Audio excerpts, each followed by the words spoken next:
It's a mix of communities. Been an incubator for the arts. This neighborhood really works for me. Deep Ellum has always been the natural arts district. Deep Ellum happened organically. You know, there's no stopping music, there's no stopping art, it's just a matter of finding a home. Through the music, there was the greatest cultural exchange. It had a very colorful history. I thought it was a good idea to embrace the art and the music that allowed this neighborhood to rise. A lot of creative people live here. The early history of Deep Ellum in the beginning of the 1980s. At that time, Deep Ellum was a warehouse district, pretty much abandoned. There were some small businesses and shops. A few of the remaining pawn shops were still there. Perhaps what's little known is the fact that Deep Ellum really wasn't a nightclub district. During the 1920s, music in Deep Ellum happened on the street.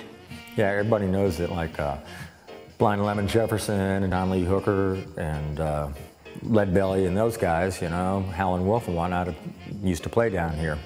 Back in the late 80s, early 90s or whatever, very few people remember, you know, well, the New Bohemians came out of here, you know. The old 97s. Hell, I remember when Rhett Miller was a kid, he played one of my art shows, walking around with an acoustic guitar playing, singing at the top of his lungs in the middle of an art show.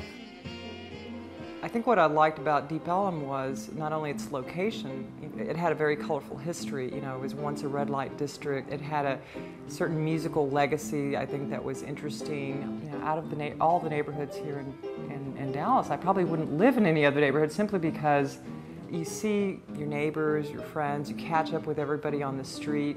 The other thing is you've got 30 or more restaurants that you can choose from.